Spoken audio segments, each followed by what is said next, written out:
sees it, feels it, runs inside the 10, down to the 5. Toward the Harvard sideline, he's across the 30 to the 40. He's able to fend off the defender and bring in the game's first touchdown. Yeah, so what is that podcast called? It's called like Momentum. I want to hear about that though. Yeah. I need to know about that. Wild night in the Cotswolds. You were in the Cotswolds. I was in the Wait, Dan, are we rolling then?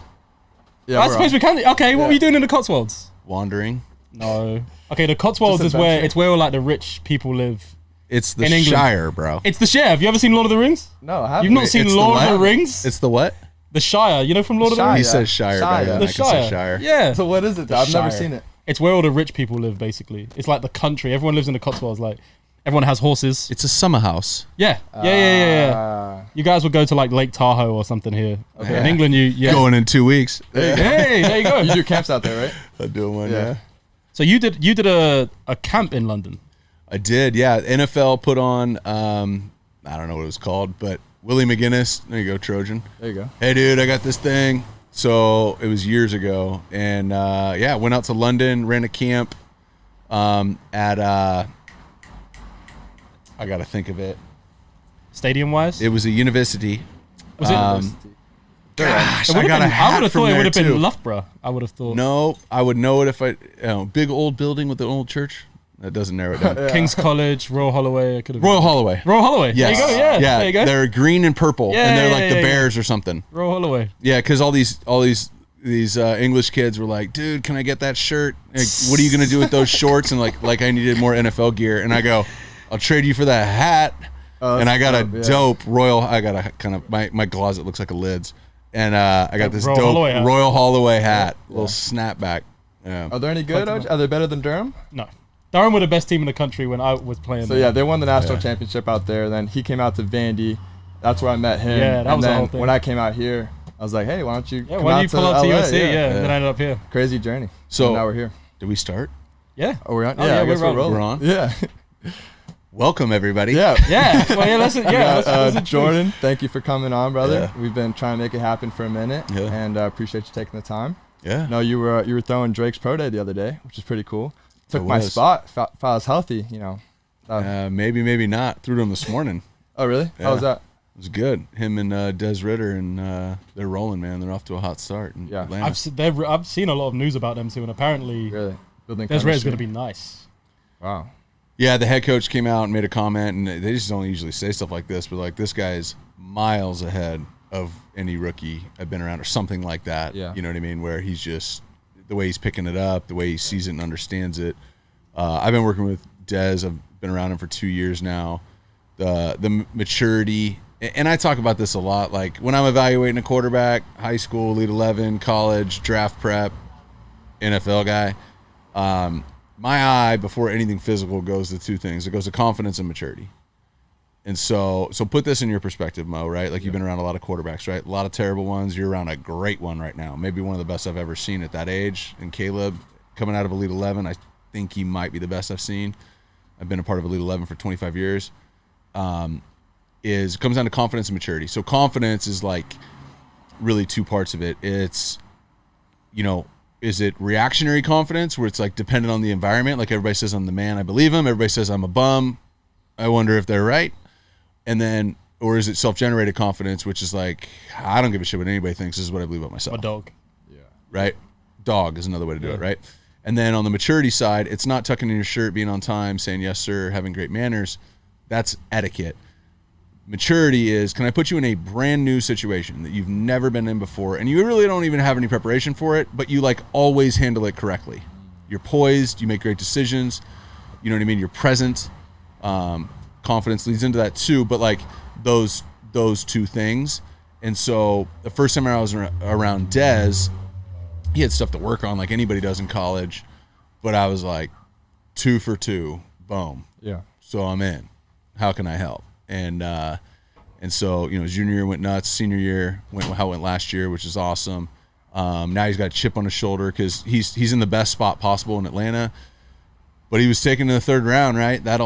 If you think you're a first round pick, Chip on your shoulder, yeah. right? Guy takes Cincinnati to a playoff game. Yeah. That's a healthy thing for him. And so him, and then you put him with a guy like, you know Drake better than I do, probably. Dog, So yeah. Yeah, Drake's a guy. And Pitts on each side. I mean, That's their unreal. receiving core is and Russell Gage, the receiving Yeah. core is like the tallest receiving core in the league right now. From a quarterback's perspective, like you can 6'5". speak to that. I mean, you just throw it up. The catch rate 8 is to 11 feet. Yeah. That's just sweet. That's a stupid. strike Yeah, zone. red right zone's there. about to be insane. Yeah. Pretty stupid. So how do you think that competition goes? 'Cause I know Marcus got there. It's in, They both run like 4.5 flat, 4.4. They're both Well, very I mean, fast runners. Like If you look at the two of them, they're pretty similar, right? They're both like 6'3", 6'4". They're both slight. They're both really fast. Yeah. They're both super productive. They both won basically the majority of their College games, right? games? I mean, Desmond's the third winningest college quarterback in college football history. Wow. I don't think he's know- lost a home game, right? Is that correct? No, he was 26-0. And then I don't know what Marcus was, but I know he didn't lose very much. Close to it. Right? Close to it. And so they're pretty similar. Now, they're obviously at different stages in their journey, right? Des just became a pro 45 minutes ago. Marcus is on his third team. He's been the second pick in the draft. He won a Heisman. So not comparing what they did before, but the physical comps are pretty similar, more similar than a lot of other QB situations, right? Where you got a tall guy, you got a short guy, you got a fast guy, you got a slow guy, you got a big arm, you got a weak arm, right?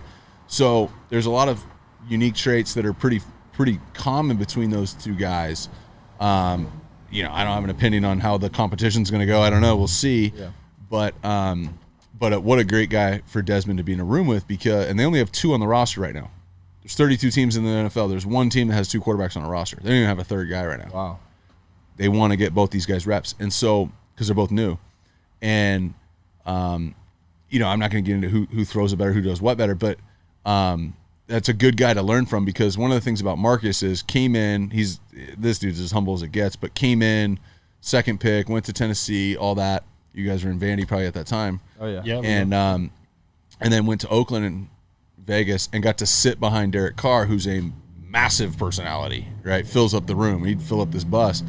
And so to sit behind him, not be in the driver's seat, learn, watch, multiple coordinators, a little bit of Gruden, a little bit of who they got now or had last year. And then, so he's just like seasoned, right? He's got a lot. So for Desmond to enter into a situation where you don't have the pressure of being the first round pick. I've worked with a lot of guys who have the pressure of having to play, whether like ready or not, here we come. Yeah. And so for Desmond to be able to enter into a situation as the backup, learn, develop, but learn from a guy who's like kind of similar traits. Yeah. But Marcus's thing is work ethic, humility. Do you have mechanics. a preferred situation when it comes to things like that? Because there's some great QBs in the league right now that have come in and stepped up immediately. Yeah. Like Josh Allen, who I know you work with, or Joe Burrow. And Joe, yeah. And they've come in immediately, they've gone I crazy. wouldn't put those two guys in the same category from how they played early. That's fair. It took but they're great Josh now. a second. But you've got that, and then you've got some other guys that came in and sat behind great quarterbacks. For example, Patrick Mahomes comes in, sits behind a guy, and then goes crazy after having learned the system. Do you prefer one or the other? I think everybody should sit until it makes no sense to sit. Now, my context for this, let's go back before guys I trained. My brother was the Heisman Trophy winning #1 pick. Big name. Did not play a snap his rookie year. He was the 3. Because in 2003, back then, the majority of the NFL's philosophy was, we want this quarterback to come in and run our system the way that we run. So it was like, he's not ready to play. Let's not play him till he's ready. Now it's changed. Okay, second-round picks start now. So, like Andy Dalton, Colin Kaepernick, they were the same year, second-round pick. They start. Jimmy Clausen started as a second-round pick. So that happens now. But back in the day, it was, we're not going to play him till he's ready to play. Now, would my brother have played well as a rookie? I don't know. Probably really well.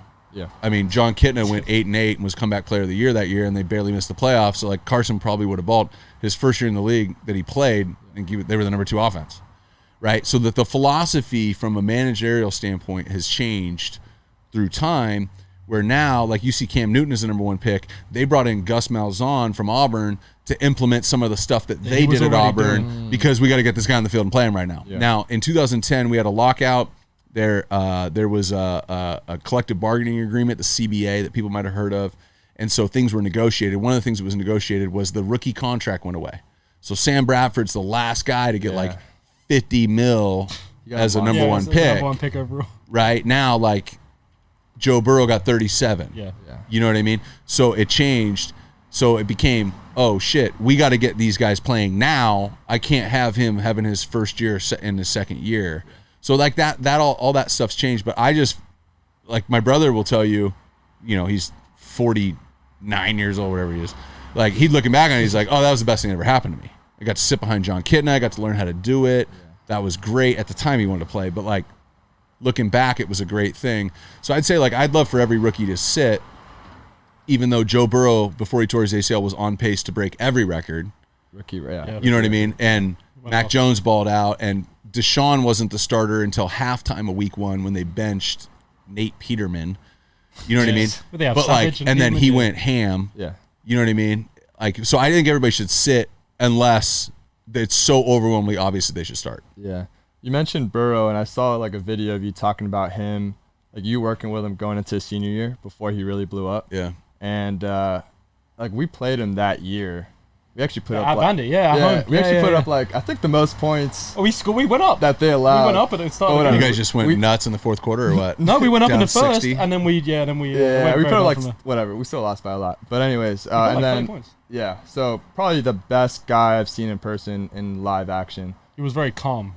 Yeah, he also had probably the best receiving. Maturity. He'd throw like a 2-yard. So think about what I said Chase. about confidence and maturity, right? Yeah. I don't need to spend a lot of time talking about Joe Burrow's confidence, right? Yeah. It's pretty obvious. Yeah. Maturity. So think about it like this.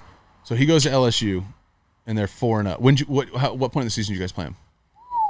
Middle. I want to say 5? Yeah, week 4 or 5. Right? All right. So let's say it's week 5. Okay, they're 4-0 at LSU. Maybe they haven't played anybody, Vandy, right? And they had to play Vandy, but so like week 4, they're 4-0, right? They went 15-0, so they're 4-0 through week 4. Yeah. No one in that building's been 4-0. Coach Orgeron was not part of LSU. By the way, Coach Orgeron was the D-line coach at USC when my brother played here. I've known Coach O forever. That's lit. And so the strength staff is new. You guys are college football players. You understand that this is not about the quarterback. It's about everybody who's involved in it. Everyone's right? new. Everybody. Nobody had been 4-0. Okay, you got these young guys from Louisiana, and they're feeling themselves, and agents are talking to them, and they're starting to get money on the side or whatever happens at all the schools before NIL happened. Yeah. So when they're 4-0, nobody's been 4-0. They're 7-0. No one's been 7-0. They're 11-0. Nobody's been 11-0 in that building. So if your quarterback starts feeling himself and starts acting differently and like stops throwing after practice and starts showing up 15 minutes late, right? Then that whole thing fades away. Yeah. It just doesn't happen. But if your quarterback, who's the best player on that team, and now we look back on it and we go, ugh, was he the best player on that team? Because the other guys on that team are balling in the league. Oh, yeah. Justin Jamar Jefferson's Chase, balling. Clyde Edwards-Helaire is a big guy. Jamar Chase. So just the confidence is one thing, but the maturity is what I'm saying is like when he was 13-0, he was working. He was more focused. Yeah. He's sharp. He was, you know what I mean? He had some big regular season games too as well. They had to play Alabama. That like the president turned up to watch it and stuff. That was a big game. It's just like that's what I'm talking about when I'm maturity is like, can you be 13-0 and then have your best game? You know what I'm saying? Yeah. And like you can build me your list of top elite 11 quarterbacks, and you ask me, can that guy handle that? I go, I don't know, no idea. Yeah. You got to be in that situation. And I know he'd been at Ohio State, but he'd never been in that situation before. No one in the building had, and yet his focus, his attention to detail, the demand that he had of the players around him, it got harder and narrower and more focused and more demanding. To where, they went 15-0 and they beat the brakes. He played his best ball at the end. Did you see it coming? Is there something like within your training with him or interaction where you said, this guy's about to be a top 5 college football quarterback of all time? Yeah, I got a great story. So I run these things called QB Summits. So they're camps. Now I do a tour around the country. Yeah. But I used to just do them in Orange County where I live. And so Josh Allen, Sam Darnold, and Kyle Allen, they did draft prep together. They're like best friends. Right. Every year for draft prep, I give guys a different name, like the group. Yeah. So, and it started with all these guys who were like they'd come to California to start buying Hurley shit. And so like one group was like the Howleys, one was the Barneys. These guys are the posers. Right? Okay. So Sam, Josh, and Kyle, they're the posers. Got little text threads with each one. The posers. So these guys rented a house. It's after, I think, their rookie year, maybe after their second year. It was after their rookie year. They rent this sick spot. All three of them go in on it. Sick spot on the beach in San Clemente, right at Trestles. Anybody who's watching this, who surfs, this is next to the Nixon house, right at Uppers, right? One of the best surf spots in Southern California. And so I had a QB summit, and I would always bring college counselors in to be counselors, at the camp, and there's a bunch of kids that come. And so one of the things I love to do when I get a bunch of, so summit, right? My thing's called QB Summit. Yeah. So summit means a couple of things. It's the highest point, right? Like it's about reaching your potential, right? It's also like the logo on my hat. I didn't wear it because we're on this podcast. I was just wearing this hat at a meeting before this, and it's like up and down. This is your career. Yeah. It's this, right? How many schools you been at? How you ever been hurt? Yeah. ACL, Achilles, right? So like that's what it is. Okay. But it's also a gathering of leaders. We got a NATO summit. We got marketing summits. Yeah. Some of the business Americans the other week. Entrepreneurship summits. Yeah. Right. So I think quarterbacks are the most influential young men in our country. Wow. Middle school, high school, it's the most popular kid on campus, got the hottest girlfriend, got a good GPA, probably going places. College, I mean, who's the biggest person on campus at USC? You get 1 second to answer that question. You know what I'm saying? Yeah. It's Caleb Williams. So they're the most influential. So when I get a bunch of different age guys together, I love for the leaders in that group, the older guys, share their journey. Share the ups and the downs, but let's spend some time on the downs. Yeah. What'd you do? So we're sitting around a fire pit in the backyard of this dumb beach house. And so Blake Barnett was one of the college counselors. Yeah. KJ Costello Remember Blake? was one of the college counselors. Joe Burrow was one of the college counselors. Now, none of us even knew who he was. He was the blonde kid from LSU. Yeah. Right before senior year. And so everyone shares their journey, and he goes and shares his. And I just remember saying to Josh and Sam afterwards, I was like, if this guy can throw it at all and back up what he just talked about, how good they're going to be this year, this dude's next. Wow. And it wasn't cocky. It wasn't, I'm going to do, I don't think he said the word I. Yeah. It was, here's what we're going to do, and here's how this is going to go. And now he said, dude, I got really good players on this team you guys just don't know about, right? Like Caleb on Chase. I mean, they had more guys at the NFL Combine than anybody in college football history. So, like, it wasn't a one-man show. Yeah. But that moment was like, man, I was already going to watch him, but like, all right, I'm watching LSU this year. Yeah. That's nuts. Sure enough, they went crazy. And they went nuts. Everything they did was historic. So we were talking about your brother here as well.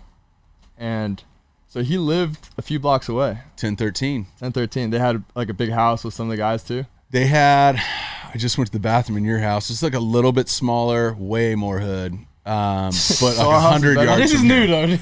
This is way nicer than that. This house is like 200 years old. So, but it's been refurbished. So here's the deal. So it was Carson, Troy Polamalu, Malifo McKenzie. Shout out to Foe, who's a firefighter in Long Beach. One of the best high school running backs I've ever seen. Wow. Lenny Vandermeid, I think's on staff. Yeah, LV. Yeah. He's like he was Carson's center. Really? He was Carson's center. He was a baller. Actually, I had no idea. Dude, he was a baller. You know that? I didn't know. He used to mangle people. Yeah. And then Charlie Landergan went to Capo Valley High School. He was fullback, all-time great dude. And so they all live, and Matt Castle. So here's the deal, though. Wow. So Matt Castle and Carson, they both married their college sweethearts. So Carson's wife was like an All-American goalie here at USC. Damn. Castle's wife was an All-American outside hitter at USC. Okay, so they basically kind of like shared a room, and like one of them would stay at the girlfriend's house. So it was a way to split your room rent in half, because you guys know how crazy rent is here. For sure. Wild. Right? And so that house was crazy, but it was called 1013.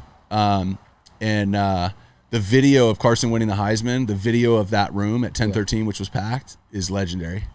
Oh, like everyone watching. Everyone's reaction, because none of us thought he was going to win it. Really? Yeah, we all thought Larry Johnson was going to win it. And the West Coast bias. This is before Leinert won and Reggie. But and anyway, so 1013, it was right down the street. I was a high school kid. I come up here, go to games. I get dropped off at the beginning, because Carson couldn't really go out. So I get dropped off at the front of the row with my girlfriend, now wife, and we would just meander. While you were in high school? Yes. I don't know if that's good to say, but That's fair. Why couldn't your brother go out?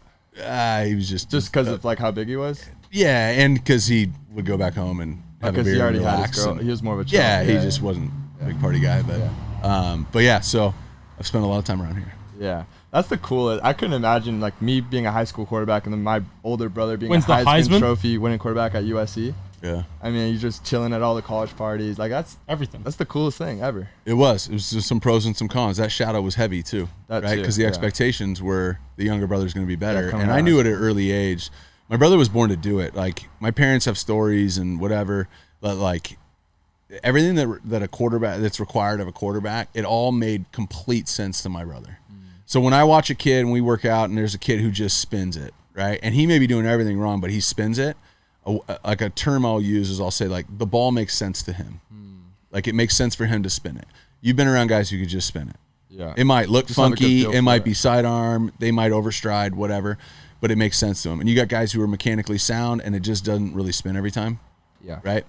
And so the ball's always made sense to him. And the leadership and the way he treated people and the work ethic and all that stuff, I don't even know, like his effort was off the charts, but I don't know if he worked harder than everybody else. Like it just made sense to him. He was kind of born to do it. Okay. Right. Not me. Now I played in the league, but I knew that at an early age that the expectations are that I'm going to be way better. And, you know, at 38, whatever, you deal with it. At 14, that was heavy. Yeah, that's tough. And this was Southern California. This is like, there wasn't a person I ran into who didn't know who my brother was. You know what I mean? Yeah. And so, and then he left Santa Margarita High School. I came in the next year, and the buzz and I'm sitting here like, I'm trying to throw a hitch. As a freshman, You were everyone's just looking thinking at about you. this like before games and during games and like how did it affect you? 24/7. Oh, Really? sure. No, it was everywhere. Because what it was like things like, no way, you're Carson's little brother? Yeah. Oh, man, I can't wait. Just See, like all the The time, little things. Yeah. right? And so at 14, I didn't know what to do with that. And so I'm just like trying to process that. I have no framework for it. Yeah. I got great parents, great family, all that, but like no idea what to do with that. It's a lot. And it was heavy. So what's cool now is like I train a lot of NFL quarterbacks' kids or NFL players' kids. Like they didn't even play quarterback, you know, they just Yeah. send their kid. I've worked with Steve Clarkson's son, Yeah. right? I'm throwing this week with Arch Manning, Wow. Oh, right? So like I'm uniquely positioned to help advise somebody on what to do with that shadow, because to not acknowledge the shadow is not the solution. Yeah. Right? That's like you're overweight and you eat too much and then you just convince yourself you don't eat too much. It's like, no, you need to acknowledge, or I drink too much, right? You need to acknowledge the problem. Yeah. And so anybody who has a shadow, whether that's Mark Brunell's son, John Kitna's son, Phillip Rivers' son, Drew Brees' son, Carson's got a 13-year-old who can spin it. Really? Yeah, little Fletch. I may be able to help him more with that shadow than his dad. Yeah. yeah. So what do you tell those kids like Arch, Fletch, all those guys? Because you've been through it. Like, is it? I know you said acknowledge it, but is there something past that in terms of, like getting it out of your system? Like, is there a Yeah. certain method to it, or? So it really comes down to confidence. Goes back to what I said earlier, right? Yeah. Confidence and maturity. So confidence, just to dive a little deeper in that. So I think it's the most important trait in a quarterback, Yeah. right? What would you think on that statement? I would have agreed. I've Like heard by a Aaron mile, Rodgers. is my Yeah, opinion. Aaron Rodgers said that a long time ago, and it stuck with me. And I've seen guys who aren't as talented, but they're just more confident, and they're better quarterbacks because of it. And so it always just stuck with me. Yeah, and it's also the reason guys don't make it too. So it has an inverse effect. So I said there's self-generated confidence and there's reactionary confidence. So reactionary confidence dependent on the environment. Self-generated. I believe that confidence is a muscle. Okay, I don't think it's hereditary. I don't think you got it from your dad. Yeah. Right. If you're super rich, so that has nothing to do with your confidence, right? So, and if you come from nothing, that doesn't make you less or more confident, right? You come from London, it doesn't make you less or more confident, right? So it's like aside from your upbringing, it's aside from your genetics and like hereditary stuff. So it's got to be a muscle. So if you want to get your hamstrings stronger, and you put amazing things in your body and you never put anything bad in your body, and you isolate that muscle group and the muscles are supported and you activate the glutes and the hamstrings and you get the tendon, like you can get the hamstrings stronger, but also at some point it's not going to get any bigger. right? Because we still have physical limitations from a biomechanical standpoint or physiological standpoint. Confidence, I don't think, like, no cap, right? Like there's no like, all right, you're as confident as you can get now. But how you build that confidence. So I'm not going to go through it, but I have a whole like presentation on how we build physical confidence, how we build mental confidence, and how we build emotional confidence. Physical, mental, emotional. I help quarterbacks become triple threats. If you're really good on the physical stuff, really good on the mental stuff, but you're a wreck emotionally, you have a ceiling. There's a certain point at which you will fail. Yeah. Or if you go 2 for 3 in any of those categories, I will tell you pretty much when this is not going to go well for you. Yeah. But for guys who, whether it's a shadow, whether it's just self-drive, right? There's some guys who don't have a dad who played in the league, who aren't related to anybody, who put more pressure on themselves than Drew Brees' kid ever could, or Arch Manning ever could, or the media ever could put on Arch. And it just doesn't matter. The expectations around Caleb right now are Heisman. Yeah. You know what I mean? But that's a guy who has unwavering self-generated confidence. So I think that will have zero negative effect on him, based off my experience with him. Yeah, no, he's a confident guy. He was on the pod, and he was talking about that very first play he got in against Texas. You know the play I'm talking about, the 4th and 1? Yeah. And, I mean, whether you believe him or not, he was like, hey, I knew I was going to score on that play. And it was 4th and 1. You know, you expect to get like maybe a yard or two, you convert, and it's a big deal. And he was kind of came in as a spark plug, and he's like, no, we were on our own 40-yard line, and I knew I was going to score a touchdown. So, like, I mean, I'm in the same room as Caleb, so I can see his confidence, and I see exactly what he's saying. And so, but it has to show up in everything, right? It can't be like with a ball in my hand. Yeah. Right? It shows up in school. It shows up in conversations. It shows up talking to girls. It shows up like across the board. And usually somebody who's really confident on the field. I always say that the way you play the game on the field directly mirrors the way you live your life off the field, right? I just haven't seen – so, like, I'll give you 2 examples, right? Let's take Johnny Manziel and Peyton Manning, okay? So Peyton Manning – right? I'm not comparing careers here. Yeah. But Peyton Manning, we've all heard about how he prepares for games, right? There's legend about the film he watched and the way he studied, all that. I've been, I'll just say, exposed to Peyton on the business side of things. He shows up to meetings. He actually went through the contract. He's met with everybody about it, his inside counsel. He's redlined the things he's not comfortable with. He has his list of questions. He sits down in the business meeting, and it's the same shit, right? When you watch Johnny Manziel play football, top 3 favorite college players all time for me. Oh, dog. I love him. Yeah. Love him, right? Yeah. When you watch the way he played the game, the snap gets bobbled, he runs around, he jumps in the air and pump fakes and then cuts back the other way and then sees the shallow cross and chucks it across the field and it works, right? And then you see the way he lives his life off the field. That makes sense to me. Yeah. It's completely out of whack, right? There's no structure. He makes it happen. You're right, and he makes it happen. And I'll bet he ends up making a lot of money too because he'll make it happen. Yeah. Right? And so, but what I haven't seen is somebody live their life like Johnny off the field and play like Peyton, or live their life off the field like Peyton and play like Johnny. Yeah. So those 2 things, I'm not saying which one's better or any of that, but like I haven't seen those 2. And so a lot of times when I'm evaluating a quarterback, I want to take a peek under the hood and see how they live. A little bit of how they live. Yeah. Speaking of Johnny, have you seen that FCF league he's doing, the fan control? Yeah, a guy who does a lot, who's helped me out with content.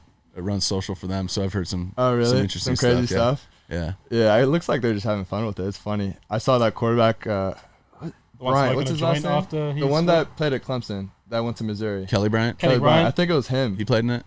I think so.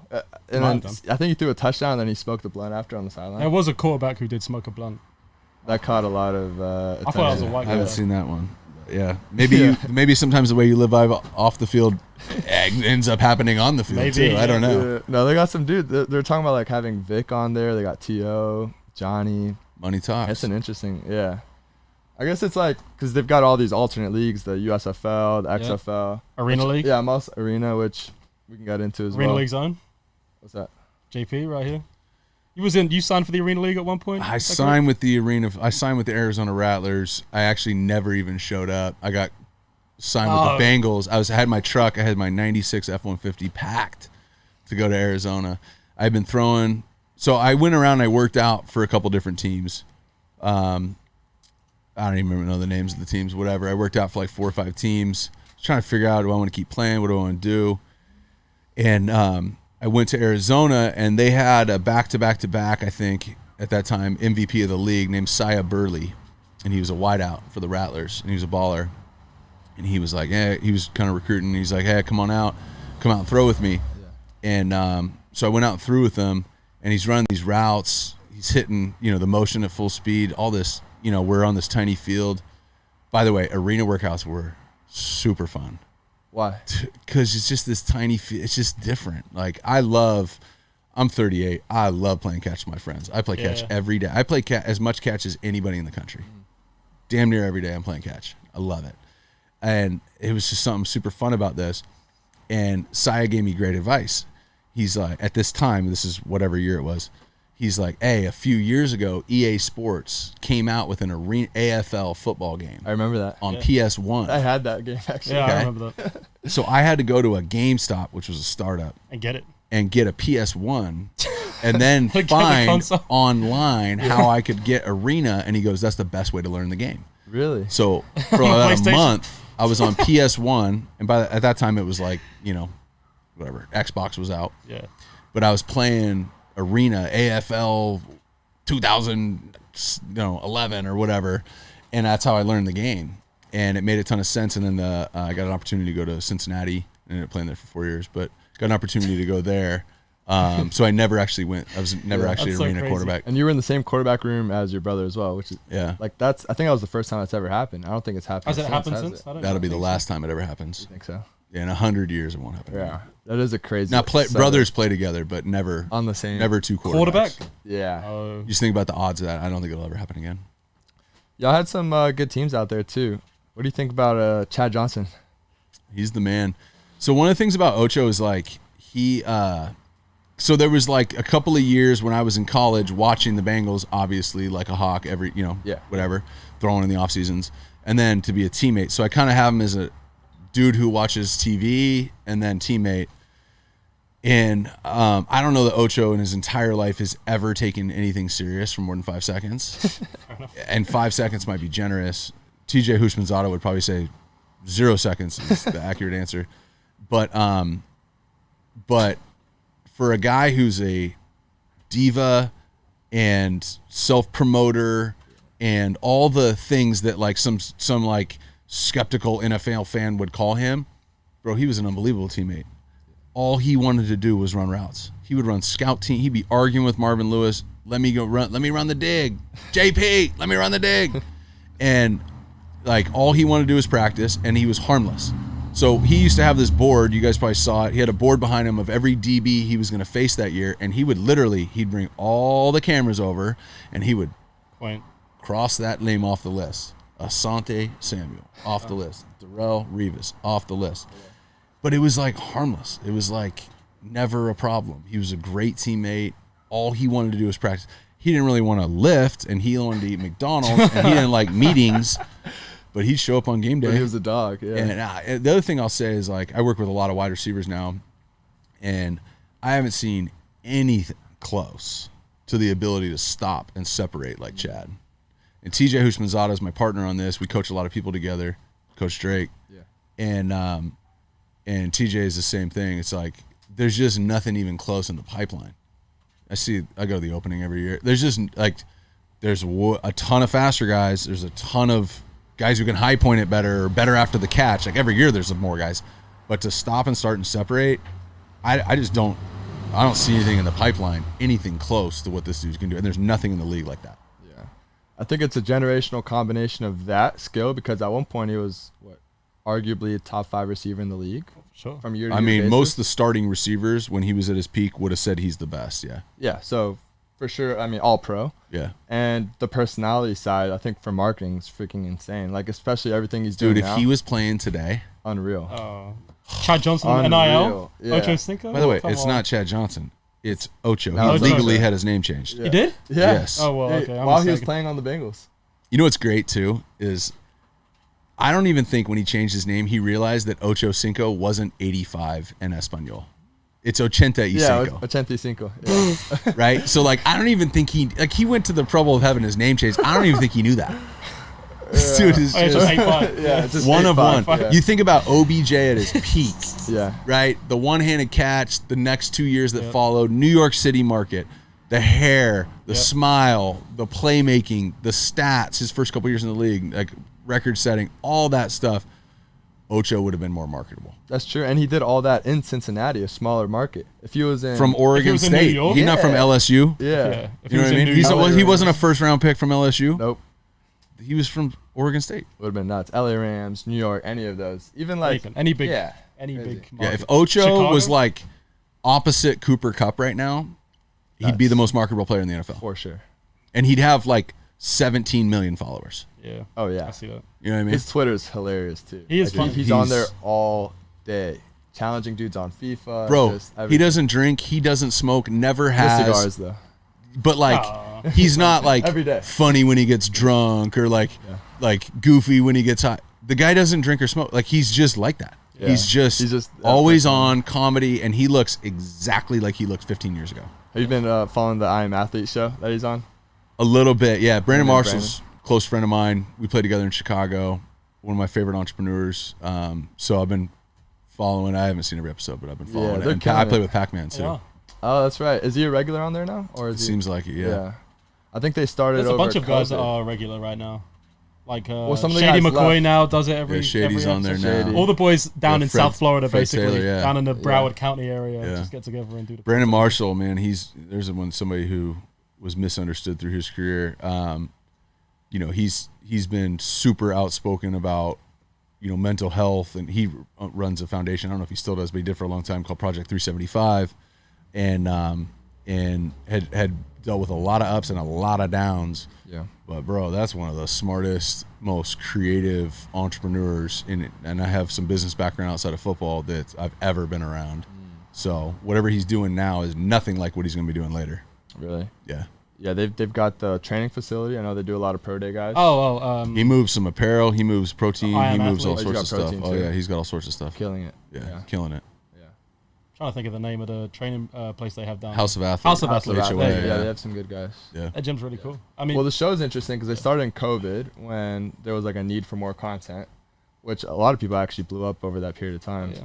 Like TikTok, Instagram, all that kind of stuff. I launched And then- a thing called Summit Digital. So I've got like almost 500 members from I don't know how many states, over 40 in 5 countries. I launched it right at the beginning of COVID. I do a Zoom every Sunday. We got a ton of kids on this Zoom, and then I shot during COVID about 100 pieces of content of here's how you play the game, mental, physical, mental, and emotional. So you got to go in and you got to watch the first 7 videos in base camp. One unlocks the next, and then you can pick based off what you want to focus on. And it's been a real business. well, a lot of guys. It's kind of a lot Patreon community before that was a thing. A lot of great former football players are doing that now. That didn't used to be the case. So a lot of guys like yourself are creating content in a big way. And that did not used to be a thing. Now everyone's got a podcast. Everyone's Yeah, you see Draymond now after Yeah. every game, which was kind of risky. 'cause I when think he's if not they playing so well, he's got lose, like 2 points. Yeah, That's a bad deal. I mean, thankfully they won for his sake. I mean, that's kind of like edging the line, right? Like right after a game, you hop on the show after you lose in the finals and you play poorly. I mean, It's I'm- ballsy. yeah, it's ballsy, Yeah. but it paid off. That's right? unwavering self-generated confidence. That's like, Yeah, I don't well, give a that- shit that what is anybody true. thinks. That's a confident guy. You know what I mean? He's Yeah. got too much money to worry about what you think. That's very true. very good point. Too many rings to worry about your thoughts. Yeah, I saw my buddy sent me a video of Klay Thompson celebrating. Did you see that? Like he ran He over bulls some over woman. someone. Yeah, I think he couldn't have slept much in the past like week or so. Like he's just off the rails. He was just chugging Henny on the truck. He ran over some old woman. Then he lost the ring, like in the confetti. Oh. He's looking for it. Everyone's like, going crazy. It was just funny, man. Those guys are jokes. Yeah, so we do a lot of training in Orange County, and we use Stance, the sock company, their headquarters. They got a 6 spot. So we got a weight room in there. The best physical therapist in Southern California is Modus Physical Therapy. They've got a facility in there. And then the NBA built them a court because they're an on-court partner. So it's like NBA wood, NBA hoops. Believe it or not, there's a difference. You know what I mean? You can't get that anywhere. So we have a world-class facility, and Oh, yeah, that's him right there. That's a woman he ran over.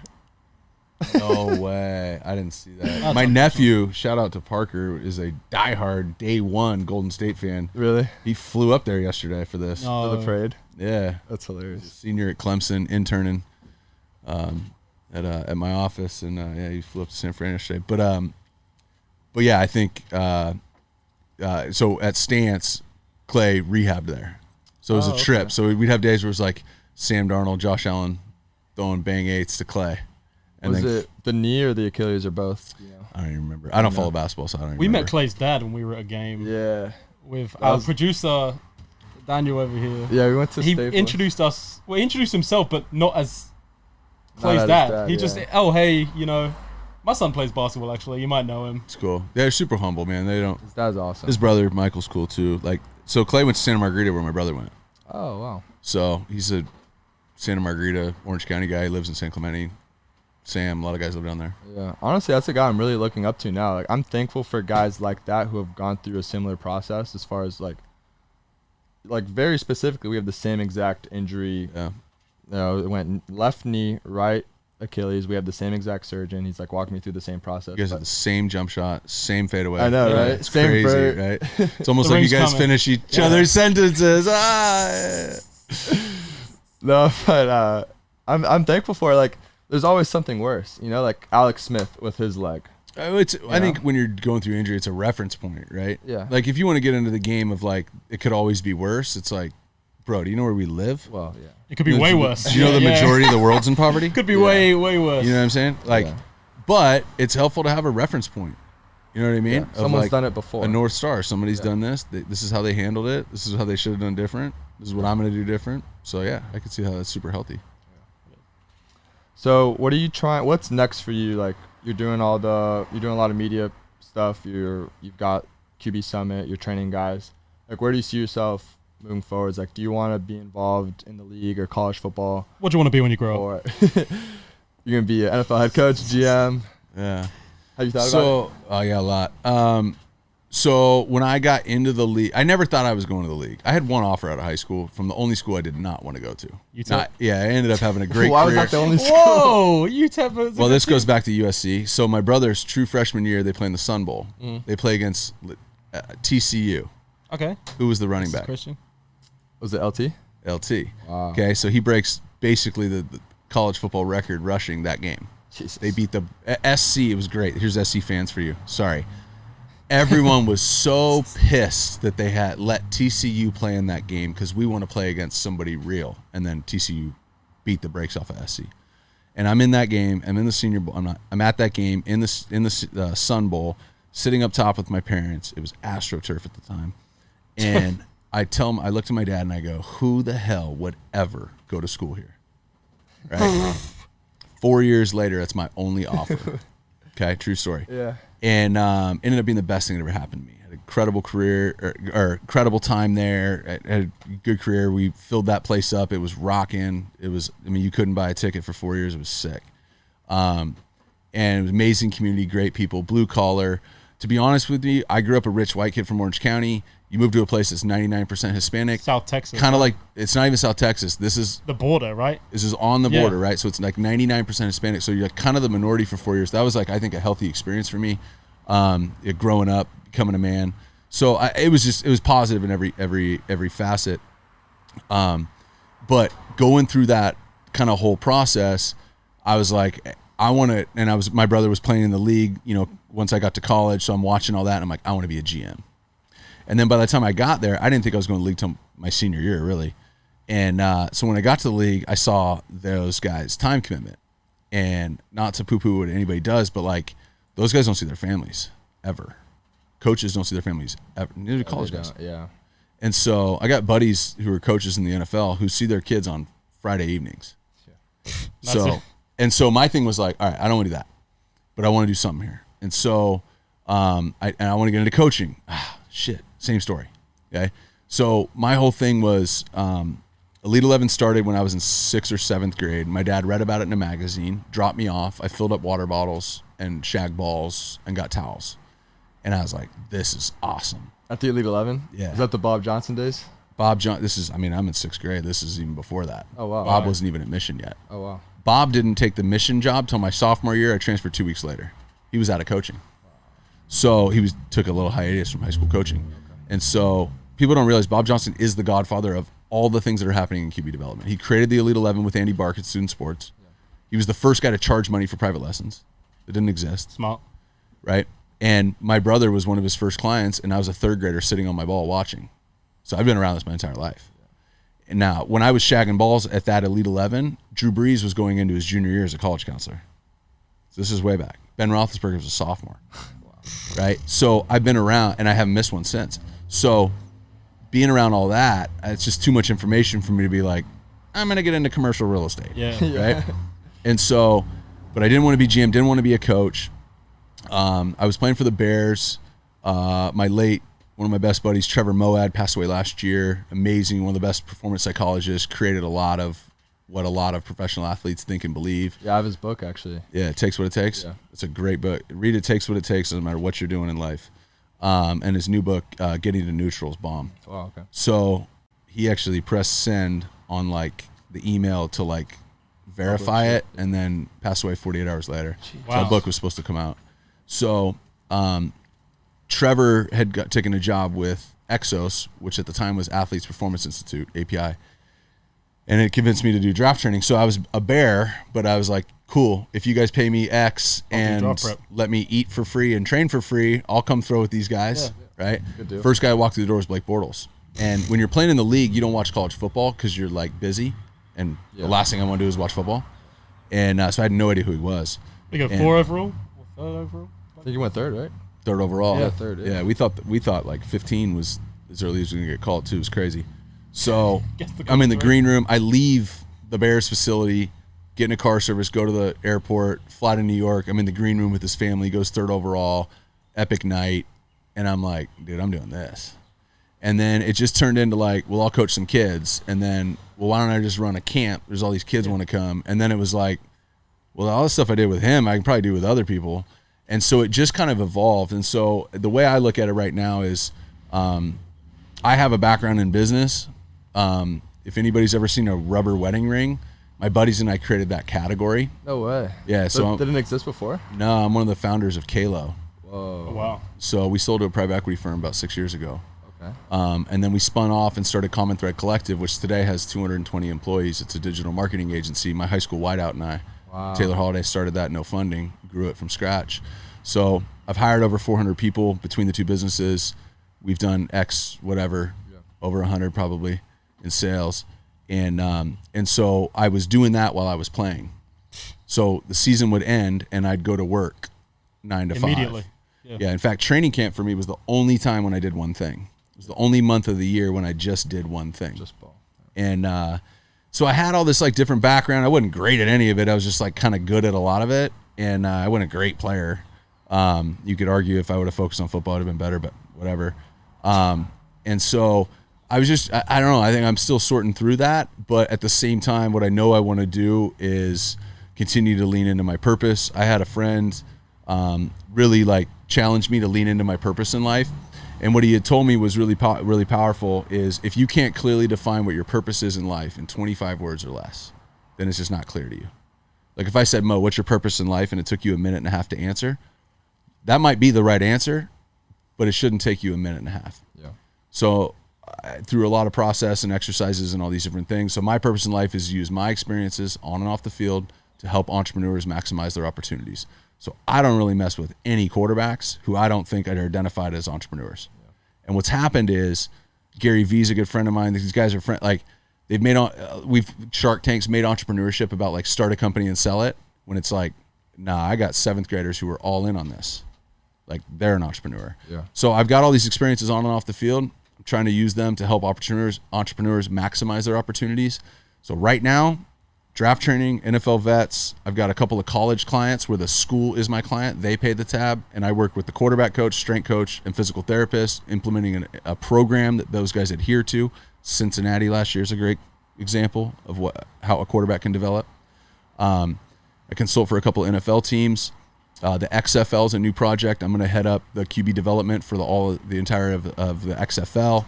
I do some content stuff. I speak a lot. So I'm not interested in doing one thing.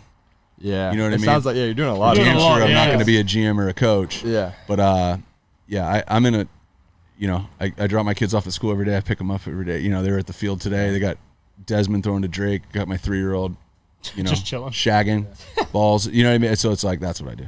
That's kind of me. Like when someone asks me what I want to do after ball, it's kind of some iteration of the same answer. I'm interested in so many things. It's hard to find one avenue. Which is you know what why I'm you saying? got to lean into your purpose, right? And so afterwards I'll give you a couple exercises and how you can identify that. Because when you lean into that, I just feel like anybody who's living in their purpose, right?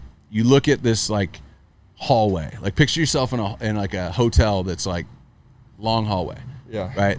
Ton of doors, right? Your key, if you check in a hotel room, it only works on your door, right?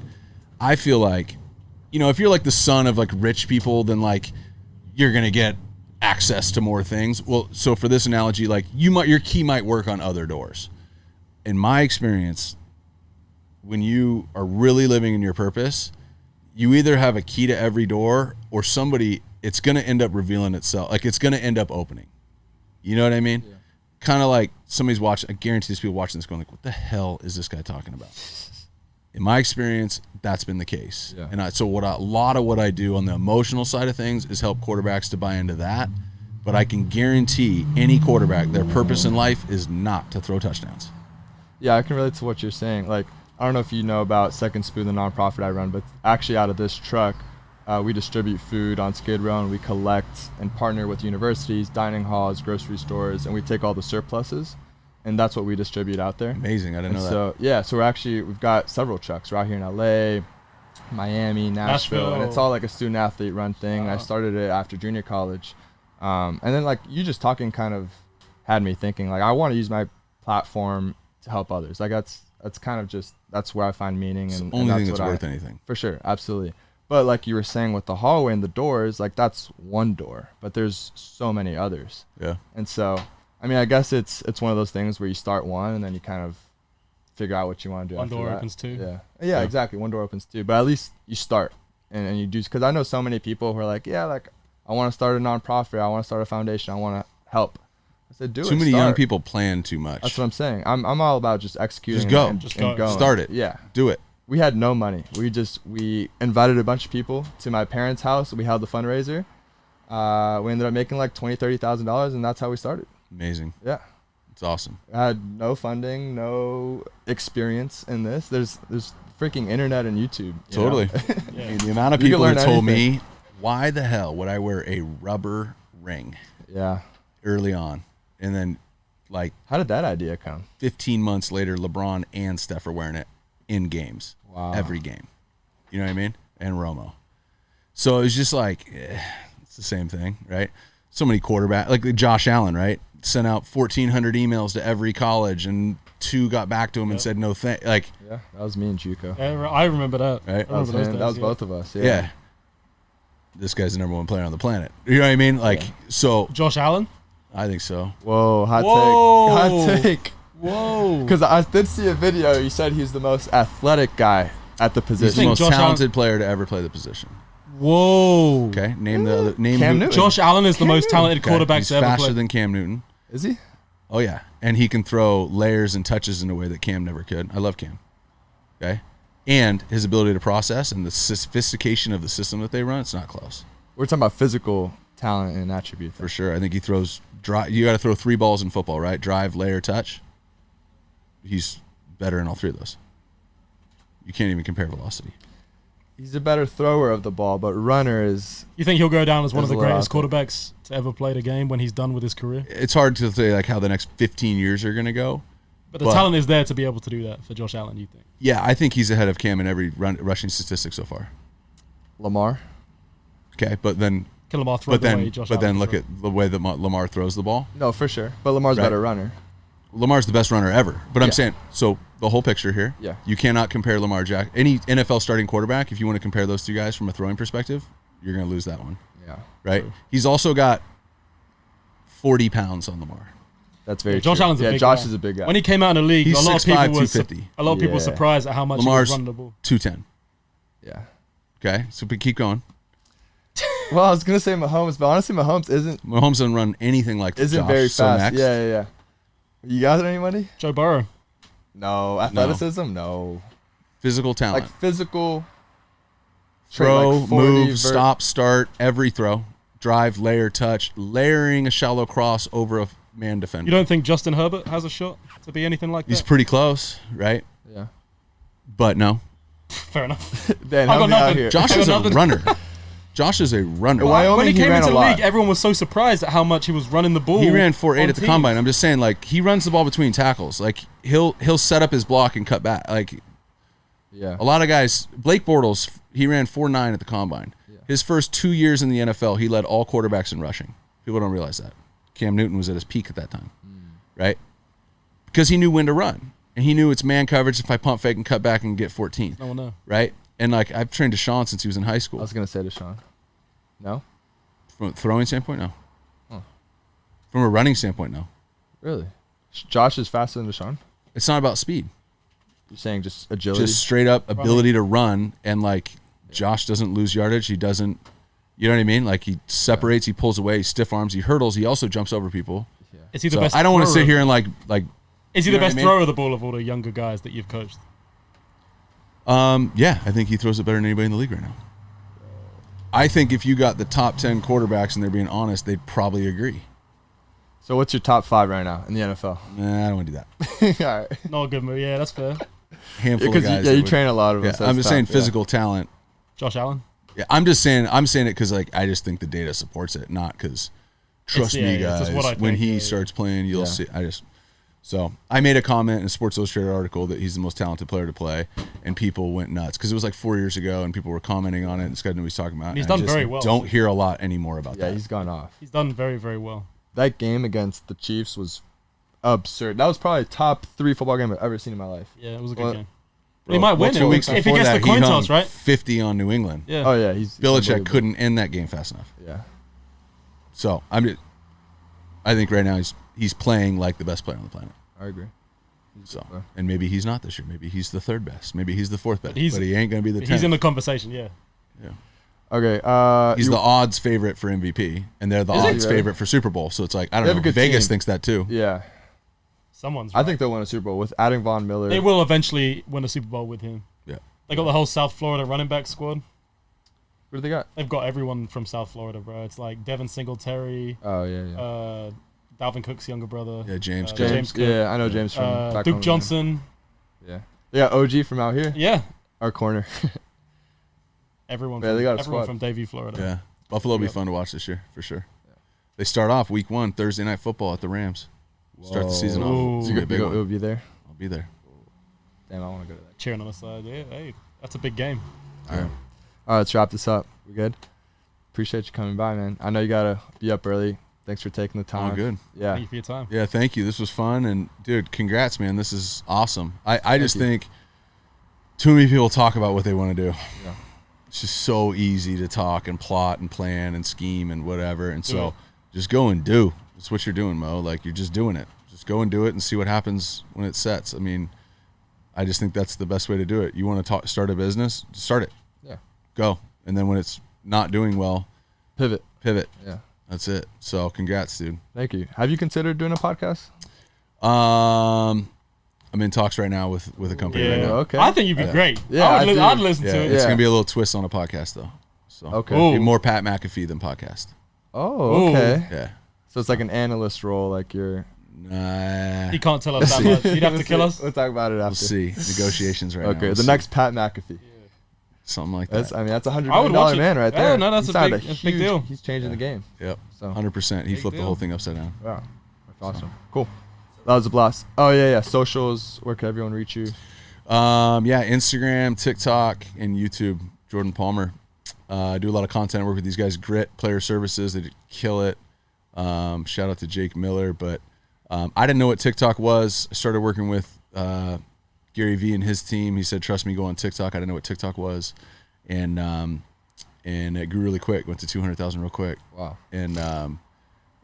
So just sitting down. I in my office down in Orange County, I've got a full swing golf simulator, which doubles as essentially a green screen and a set studio. That's sick. So last season I shot at Josh Allen and Kyle Allen, unrelated, their houses because they were empty during the season. So I'd go over there and shoot in their living rooms because it was a quiet place. Then I got a studio/office, and so we got some really cool stuff coming this season. I'm excited. Yeah. Hell yeah. I'll be tuning in. That's big. Cool. Awesome. Thank you, Jordan. Thanks, guys. Yeah.